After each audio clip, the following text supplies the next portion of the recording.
back to the Kacee Allen Show. I'm your host, Kacee Allen. Glad to be back to you guys on this Friday night. This is our first show of the month of May. We previously covered the first 50 days of Trump's administration. Now we're going to cover the first 100 days. Yes, it flew by that quick. Already 100 days into this crazy administration. There's a lot of good, a lot of bad, and we'll cover obviously everything in between. So the first thing that we started off with last when we covered, we talked about everything with Israel, with deportations, with the border apprehensions, everything from economic plans to foreign policy. We pretty much covered it all, and even from 50 days, a lot's transpired from all that time. So the really big thing that we campaigned on for Trump was mass deportations. That was the number one thing from his campaign, from his agenda, all the way back to 2016. Now, we're not seeing that. We are seeing border apprehensions and a halt at invasions like we've never seen, and much better than Biden's done. But at the same time, we just now got 100,000 deportations in a matter of 3 months, which is lower than Biden and Obama's numbers. So if you do the math, that's only 1.4 million deportations in a matter of 4 years. The Biden administration, yes, they let in 10 million plus, but they were still able to deport 4.8 million in a matter of the same time. So that's my biggest area of critique to start things out. I don't think we're getting mass deportations, nor do I think we're going to get them in the future. I think it's much too costly, and it was a big issue that Trump campaigned on because it was arguably the biggest issue in America at the time in 2024. And the only reason I know that is because I'm the only one keeping up with daily deportation numbers, unlike ICE, who gave up within the first 2 weeks because the numbers went below 300 to 200 a day. And that to them is not worth reporting to the people. Another policy when it comes to immigration Trump's floated around is ending birthright citizenship. He hasn't initiated any executive policy on this yet. It's definitely been a big conversation in the base. I would imagine the average Republican would agree with ending birthright citizenship, but many liberals, and there are some moderates and independents, who see a humanitarian value in that and obviously will not concede. Now, I'm obviously on the populist nationalist side when it comes to that, so yes, I do want to end birthright citizenship, and I think it's crazy that we even allow that. If you look at countries like China, Russia, many other bigger countries around the world, they don't offer anything like that. And the consequences of that isn't just illegal immigration, it's also assimilating into our culture, it's changing the demographics of America, we're losing our nationality, our representation of the people who founded this country, which was predominantly based on the European race, that is now 64% of the population, which was 78% of the population back in the early 2000s. That's something to also consider that many people aren't talking about. Yes, they'll talk about the crimes, they don't want these people here legally, but they also won't mention how even legal immigration and having birthright citizenship only destroys the cultures and the traditions and the demographics of our country even more.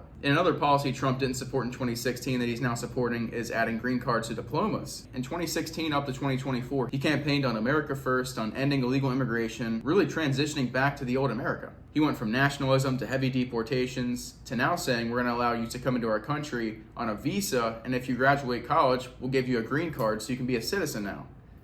I disagree with that as well. I don't think that's America First. I think that undermines the damage that's already been done by illegal immigration and the assimilation into our culture. We clearly lost sight of our national identity over the past 4 years under Biden, and I'd say we're in the process of recovering from that now. Legal immigration needs to be put on hold at least for a year, at least for a couple years, until we figure out this crisis here at home, build a wall, get mass deportations, things that without a doubt would benefit the American people immediately. And then you have the H-1B visas, which Trump also disagreed with in 2016 and literally did a 180 on his position and went on the All In podcast in 2024. He agrees with more H-1Bs and we need to actually bring these immigrants into our country to make our country better. But in reality, he said in 2016, it's hurting generational Americans by undercutting jobs, by paying these people less and saturating the labor market even more, devaluing the positions and the work of American people. And obviously that was heavily pushed by Elon Musk, who is now on his way out of the Trump administration. We'll cover that later in the show. But this was an issue I heavily predicted early on because Trump's donors from Silicon Valley to Elon Musk, that's a pretty big thing that they want. They want more immigrants because these guys have small tech jobs. They have these tech companies. They're trying to get millions and billions of dollars of funding, and they're trying to get cheap labor. That's the reality of capitalism. And that's where you can't put too much blame on the capitalists because they're simply following the rules. That's where the rules need to be changed and not incentivized to have all these immigrants come in and undercut our jobs and Americans. Then we have another immigration policy that I'm somewhat on the fence about. Trump's proposed a $5 million gold card to any immigrant anywhere in the world to come to America. If they pay $5 million, they'll get direct citizenship, residency, and basically by a snap of a finger become American citizens overnight. They've already claimed to accumulate billions of dollars from these gold cards alone. Now, this would definitely benefit our country. If we can take that money, which could be trillions of dollars, that could be reallocated to our national debt. That could fix a lot of problems. But it goes back to our previous problem like we discussed before. That's going to come with more assimilation. That's going to come with changing our culture. There's going to be more immigrants, and that's going to be a less white population in all reality. With the gold cards, I'm much more open-minded on compared to something like the green cards or allowing birthright citizenship. This is definitely a conversation worth having even as a nationalist myself. Maybe there's a limit you could have to this, but maybe some people with a lot of money who are actually valuable figures, we could let a few of them in. There's definitely a lot of leverage and value in that, so we'll have to see how that goes. And lastly, the Trump administration has talked about giving amnesty to illegal immigrants who are here working jobs to basically self-deport and then come back and get amnesty. They're still going to count that as a deportation. The deportation numbers in the future might not be exactly accurate. Not only are they being deported, and some of them are self-deporting, and in some cases are being released, but a lot of them are coming back into the country getting amnesty because they were previously here working illegally, but are now getting offered amnesty. Now, it's not directly called amnesty, but it's amnesty by taking a few extra steps. So don't be fooled there. That is not mass deportations. That's not America first. If anything, that's just as liberal or even more liberal than Bill Clinton and Barack Obama's immigration policy.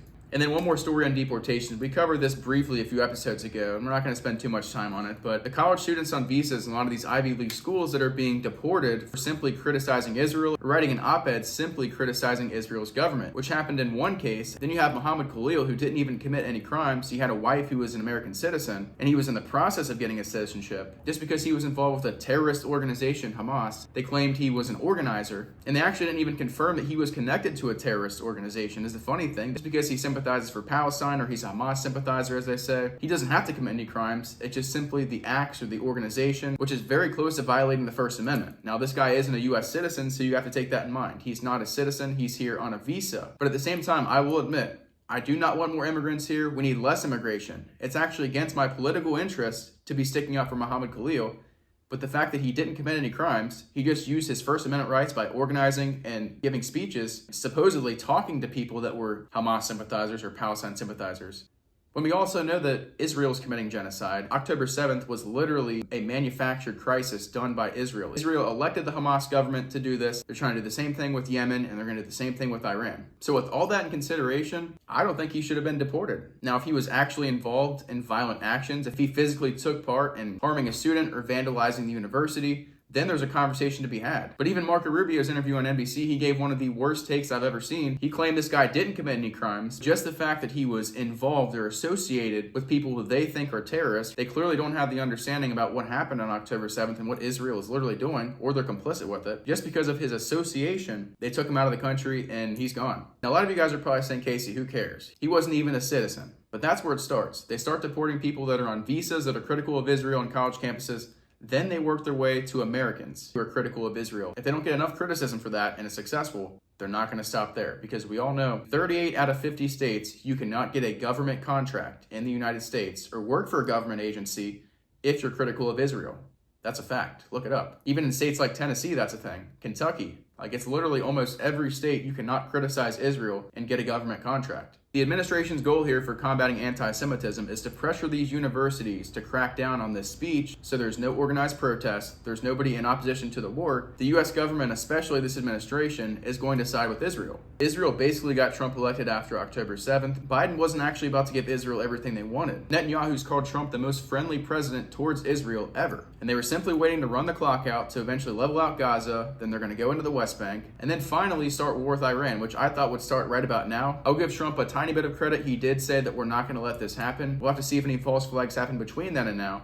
But the way things are looking, it's almost guaranteed that a war with Iran is going to happen. The Israeli government is going to pressure the U.S. to get troops on the ground or simply fund what they're doing so Israel has no more opposition. If you've seen what they've done after October 7th, that's given them justification to get rid of Iran's proxies. Hamas in Palestine, Hezbollah that's north of them in Lebanon, and then you have the Houthis in the Red Sea who are still putting up a fight, blocking the Red Sea in protest of what's going on in Gaza, which is a starvation of 2 million people. Whether it comes down to a simple attack on Iran's nuclear facilities, even though the Trump administration has said they'd like to make a nuclear deal with Iran. Pretty crazy, because Iran and all those countries in the Middle East only nuclearized after Israel did. As a deterrent, Israel was able to receive a reactor from France in the 50s, and eventually they stole enough uranium from the NUMEC plant in Ohio to build 2 nuclear reactors in Israel. And then what happened after that? JFK was assassinated, the USS Liberty sunk, The Pollard affair, Jonathan Pollard, who was the Israeli spy in the 70s and 80s, the war in Iraq, Epstein, 9/11, October 7th, and then the present day in the Middle East. You can see how this is built up from a long time, and it's because Israel has made it their mission to expand throughout the Middle East, overthrow governments, topple regimes, because they want to be the superpower in that region. That's what they've literally said in their doctrine since the 70s. They want to overthrow their neighbors, and they want to be on top. And unfortunately, by the use of tactics such as blackmail and espionage, they've gotten the United States to give them support and comply with these demonic events. And last thing in the Middle East I'm going to talk about, Trump says he's going to own Gaza. They're going to go and take it over with the Israelis, kick the Palestinians out, make them go to Jordan,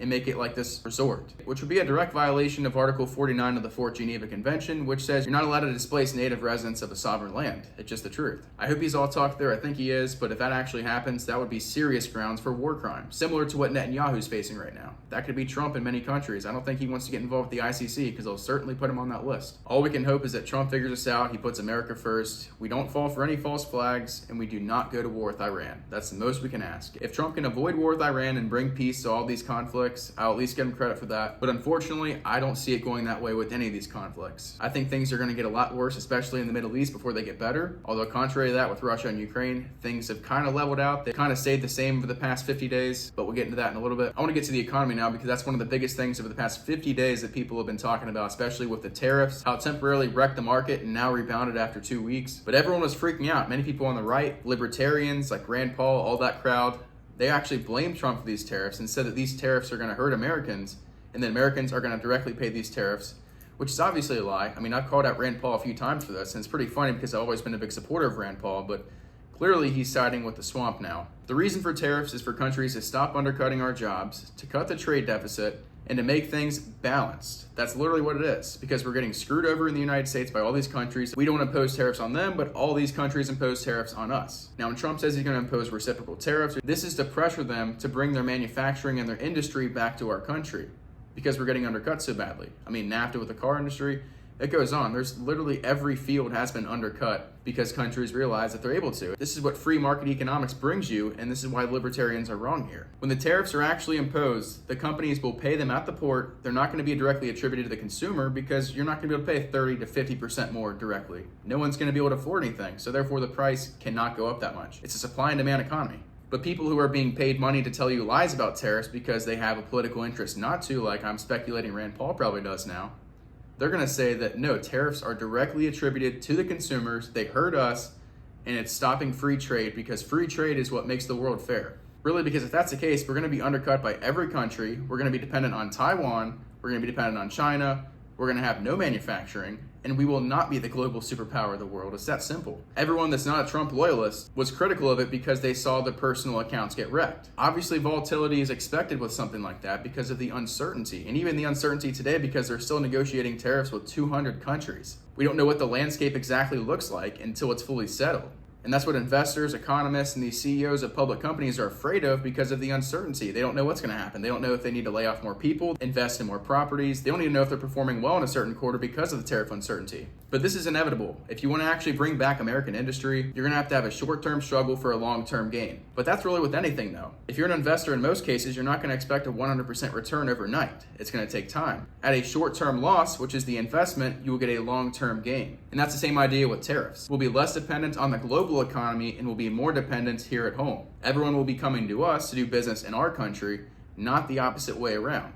We won't be sending Toyota factories to Japan. We won't be manufacturing Teslas in China. So that's the reality with tariffs. The market's obviously rebounded. Bitcoin, of course, didn't even get affected. It went down like 4% and then, of course, went back to like 90K, so no harm done there. But the tariffs are something I've actually been very supportive of with Trump. I think it's one of the best decisions and policies he's laid out so far. I will say I'm critical that he did pause the tariffs and he put a little bit of a moratorium on that. It's better than nothing because we have to figure out ways to start manufacturing iPhones, vehicles, everyday necessities that we're getting undercut and beaten out by these other countries because we have to remain the number one country in the world. Do we want to be the global superpower for not this generation but the next and the one after? Well, then we have to do something different, make serious generational changes, and have a second industrial revolution right here in America. And also give Trump credit for embracing American energy. He wants to bring back coal, drilling, oil, gas prices are down. Can't complain there. That's something Joe Biden really screwed us on. So now moving on to the Russia-Ukraine conflict. This is something I have to be pretty critical on because we haven't seen any progress, and he said immediately that he would end this conflict. Like I said, it's been stagnant. Zelensky came to the White House in February. It was a shit show. Pretty much disrespected Trump and the entire country. They've received $250 billion and we're still negotiating with them. Then they have the recent mineral deals that went into place the other day, which basically gives US 50% of rare earth mineral profits from Ukraine. But that's going to come with security, that's going to come with our defense, that's going to come with basically ensuring that Russia does not invade in Ukraine again. And if they do, well, we have a vested interest in protecting those minerals. So they go to war with Ukraine, they go to war with us. Basically, Trump is going to keep funding them. In exchange, we're going to get something now. We're going to get these minerals. The people who voted for him were under the impression that we're going to not give Ukraine any more money, and pretty much almost every Republican besides the Warhawks were against funding to Ukraine. But yet, it's still going to happen. We're still going to be giving them foreign aid for exchange of something else. That's a terrible idea because now we're putting more volatility into there. Yes, we might get something out of that, but again, why do we have to have any ties with them at all? Cut ties with Ukraine, make them pay us back for what we've already given them, and let that be that. It's clearly not a strategic and logical investment for the United States to be in Ukraine. It's like buying into a meme coin where the developers of the coin scammed people 3 previous times. It's going to be very volatile, and if you're in there long enough, you're going to get screwed. There's no strategic interest there. That's clearly the neocons of the administration to use Ukraine as a fake proxy state to be more adversarial with Russia. But with that being said, Marco Rubio and Steve Witkoff reached an agreement in the Black Sea to halt Ukraine and Russia in separate agreements to ensure there's no more chaos in the Black Sea, and there's no more chaos that occurs in the shipping lanes as of now. So now moving on to DEI. Trump has done a number with DEI. He's taken men out of women's sports. He's taken DEI out of schools. He's even made it where transgenders can't even join the military. So you're happy to see that, but that's common sense. And it's pretty crazy it took this long to have an executive order to make sure that these things are set in stone. And we couldn't solve them with logic and reasoning in this crazy world, but that's just the reality. Trump has taken DEI and wokeism out of the federal government. He's reformed a lot of these agencies, requiring the firing of those who are supportive of DEI. It's pretty straightforward. This has been a conversation that's been going on since like 2016. You're either a man or a woman. That's pretty much it. And it's pretty crazy we even have to have this debate anymore. There's still debates that happen with these trannies or all these people with body dysmorphia. Hopefully RFK taking the fluoride out of the water makes people less gay, but we'll have to see how that works. It's good we're getting DEI out of America and this reverse racism policy that have literally demonized white people and have favored people of color for the better part of this century now. But a term that I hear Trump say sometimes, mainly used within the moderate Republican base, which is colorblind meritocracy. We talked about this a few times and had a clip that went pretty viral, but basically this is where they're saying that instead of favoring a certain race, we're going to pretend that everyone doesn't have a race and everyone's exactly the same. That may seem polite or it may be nice, but it's going away from the truth. And the truth is, race is real. Every single ethnicity, every single culture is different. I mean, if you look at China compared to America, compared to India, compared to Russia, compared to Pakistan, compared to anywhere in the Middle East or Australia, these are a distinct group of people that have nationality and are recognized on a certain piece of land and have brought a culture to that land that has existed for a long time. And to say that we don't have that in America, to say that it's a colorblind society, it's a colorblind meritocracy, that's not an America I want to live in. It's almost like a dystopia, like the Pleasantville movie, where everything's black and white. Everyone's like robots. It may not seem nice to you, it may not seem nice to a lot of people, but that's just the truth. And if we don't acknowledge these differences, we'll be a helpless society. We'll be dysfunctional. It's like we're seeing with Austin Metcalf and Carmelo Anthony. As a white person, you can be one of two people. You can be Austin Metcalf and be a victim and be stabbed, but still be crucified by the black community. Or you can be someone like Daniel Penny, who saved lives on a subway and ended up killing that Michael Jackson impersonator in self-defense, and he was nearly sent to prison for it. The society's been set up to victimize black people and people of color. And if you're white, you basically just aren't even human. That's just the way they look at it. You can't argue these things. You can't say anything. And the biggest thing with the Austin Metcalf, Carmelo Anthony thing I wanted to say is that all these white people with white guilt that don't even want to say that, oh, well, if it was the other side, then there'd be outrage. Oh, if it was like George Floyd, then there'd be riots. Okay, well, why don't we do anything? Why is it that white people sit here and just talk about it and say what we would do? When there's actually something happens with the black people, they take action. I'm not saying that's good. I don't encourage violence. But it's like, how many times are we going to sit here and just have this guilt and just say that's not the problem? These are crimes that are being committed by a small faction of the population. And that certain population exhibits a culture that is much different than the people that founded this country. People that came to the country long after it was built, long after it was manufactured, long after we had stability and we had sovereignty. But with our open and warming hearts, we let these immigrants come over, and these are the consequences. But we don't want to call that out. I've seen so many Republicans, people that are mad at people like Jake Lang, who was a J6er for 4 years, literally went to prison as a patriot in our country, and they don't want to give him the credit. They want to bash Jake Lang for calling out Austin Metcalf's dad, who refuses to call out his son's killer by not giving his son justice and siding with the killer and putting on more white guilt. Why is it a pattern here? It's because my generation, Gen Z, was taught diversity more than anything. We had diversity shoved down our throats, that we had to treat people of color differently. We had to be nicer to them. Every time we had a new classmate from another country, we had to be extra nice to them. We had to almost cater to their differences. So basically, colorblind meritocracy and DEI are just two different sides of the same coin. Yes, DEI is much worse, but colorblind meritocracy is just another version of it. Yes, DEI is worse, but colorblind meritocracy is just another version in disguise. Briefly talk about the news with the climate agenda. Not that that even matters, because climate change is a hoax anyway. But Trump reversed Biden's climate policies. He got us out of the Paris Climate Accords and is ending all this stupid global warming policies like stopping fracking and doing all these things that are literally just harming our economy. And something Trump did overnight was flip on the switch to energy independence. We'll give Trump credit for that one, but I don't think it takes a genius to reverse some of these Biden policies. Now we're going to dive into the transparency of the declassification of sensitive files, such as the JFK files, RFK, MLK, Epstein, and 9/11. Some of these we've yet to even receive, most importantly Epstein and the 9/11, which we were promised by President Trump we would have both of these files on day one. We did get tens and thousands of pages of the JFK and RFK files over the past couple weeks, but they left us with all the work to do, and unfortunately I was one of the only journalists doing the work to actually bring to light what happened there and the important details, because very few people have the interest in reading them. They just say, oh, the files have been released.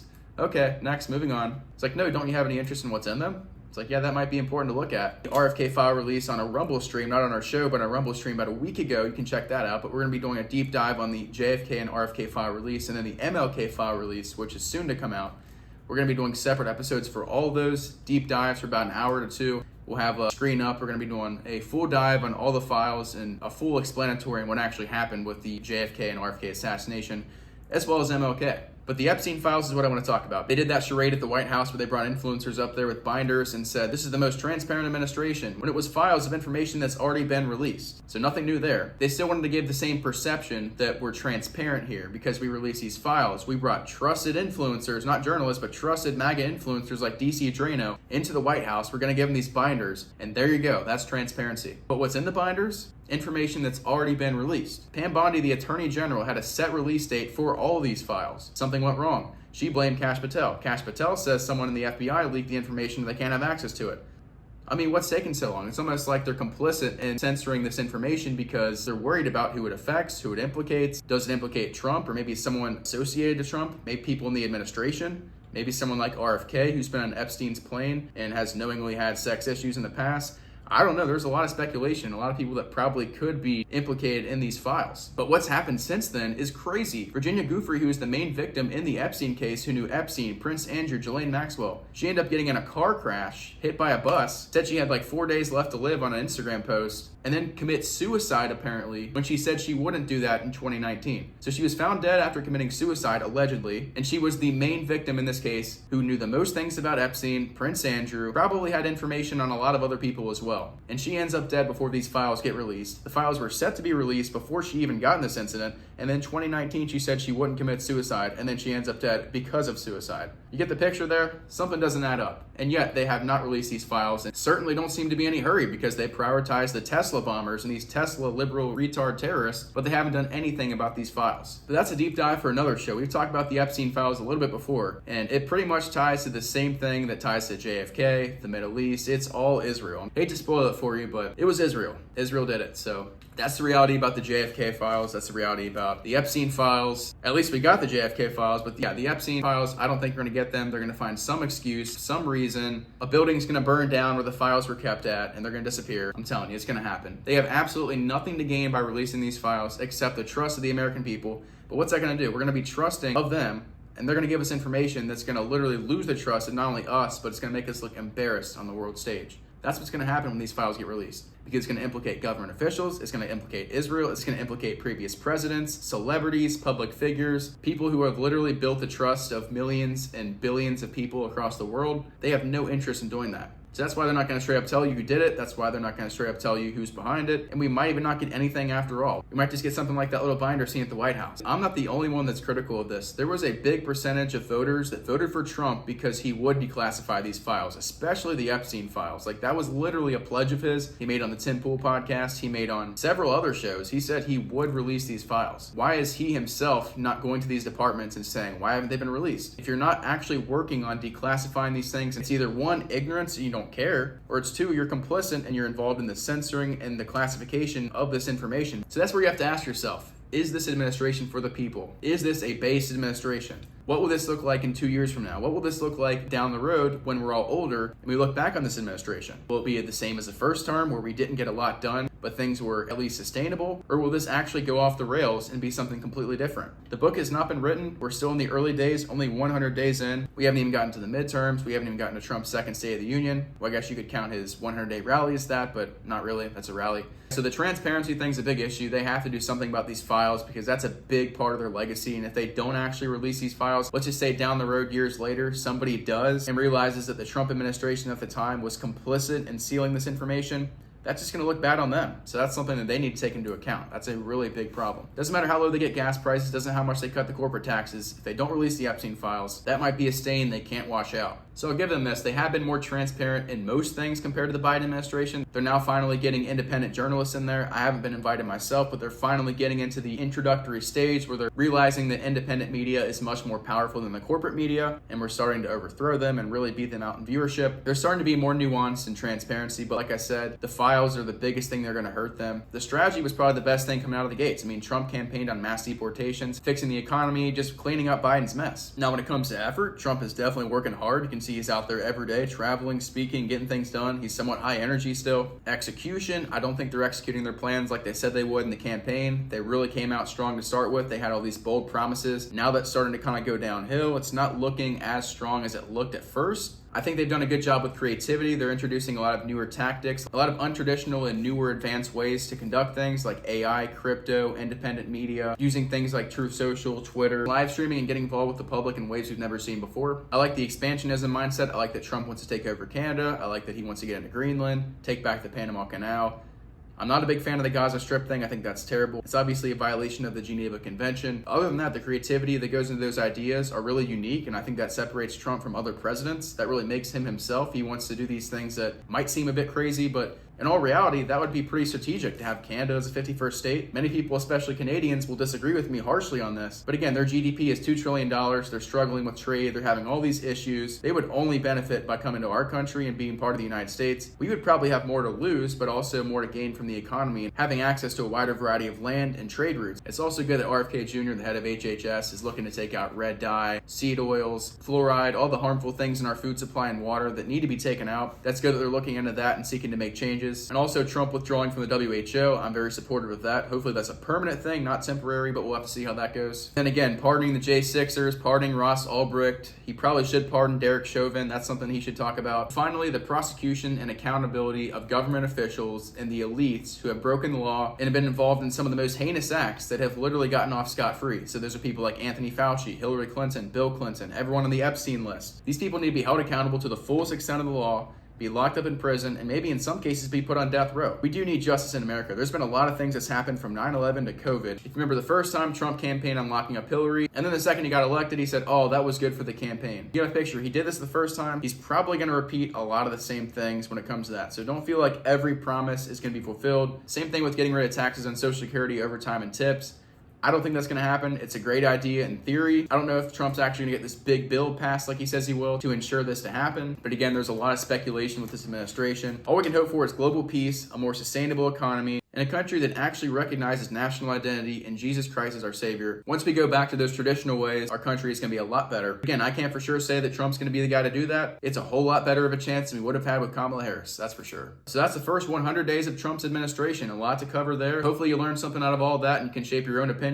But to give you my personal preference here, I will give Trump a C-. I am somewhat disappointed with the performance, although there is still time for him to turn it around. We're only 100 days in. We've got hundreds and thousands of more, so like I said, we're going to be covering this all throughout the next 4 years. All the State of the Union addresses, all the coverage up to the midterms, all the debates, and even the presidential debates going into 2028. So that'll about do it. Next week, we're going to have a few episodes. We're going to be talking about the JFK and RFK files separately, and we're going to be talking about what's going on in Iran. In a whole episode, we're going to break down the entire history of Israel, Iran, what's going on in Yemen. We're going to have a whole breakdown, deep dive. And if we have time, we're going to try to get to the Epstein files and do a full deep dive on that. So that's next week. And obviously, if any huge stories break from then to now, we're going to be covering that as well. So stay tuned. Make sure to follow us on X. That's at Kacee Allen Show. Follow us on Rumble, The Kacee Allen Show. Follow us on Instagram. And to donate and join our exclusive community, go to Kacee Allen HQ on Locals. We'll see you next time.